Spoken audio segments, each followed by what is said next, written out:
আসসালামু আলাইকুম ওয়া রাহমাতুল্লাহি ওয়া বারাকাতুহু। সম্মানিত দিনী ভাই বোনেরা, আজকে আমরা খুবই গুরুত্বপূর্ণ একটা বিষয় সম্পর্কে জানব। তা হলো মৃত ব্যক্তিকে গোসল ও কাফন দেওয়ার নিয়ম। 1. মাইয়েতকে খাটিয়ার উপর শুইয়ে তার নাভি থেকে হাঁটু পর্যন্ত মোটা কাপড় দ্বারা ঢেকে তার পরিধানের সব কাপড় খুলে দিবে। 2.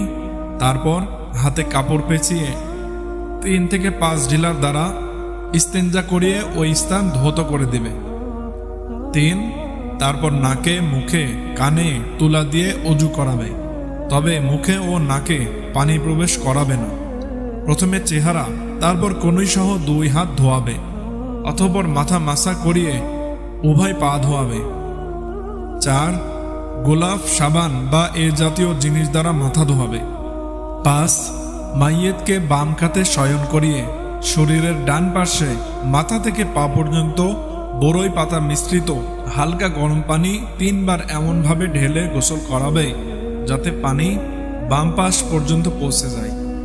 অথবা ডান কাতে শয়ন করিয়ে শরীরের বাম পাশে মাথা থেকে পা পর্যন্ত আগের নিয়মে 3 বার ধোয়াবে। 6. অতঃপর মাইয়েতকে নিজের শরীরের সাথে ঠেস লাগিয়ে কিঞ্চিত বসিয়ে হালকাভাবে পেটের উপর থেকে নিচের দিকে মালিশ করবে। তারপর কাপড় পেঁচানো হাতে ইস্তেঞ্জার জায়গা মুছে ফেলে প্রয়োজনে ধুয়ে দিবে। উল্লেখ্য যে এতে অজু গোসলের কোনো ক্ষতি হবে না। 7. অতঃপর মাইয়েতকে আরেকবার বাম কাতে শয়ন করিয়ে কর্পূর মিশানো পানি শরীরের ডান পাশে মাথা থেকে পা পর্যন্ত 3 বার এমনভাবে ঢালবে যেন বাম পাশ পর্যন্ত পৌঁছে যায়। অনুরূপভাবে অপর দিকেও ঢালবে। 8. এরপর শুকনো কাপড় দ্বারা সমস্ত শরীর ভালোভাবে মুছে দেবে। 9.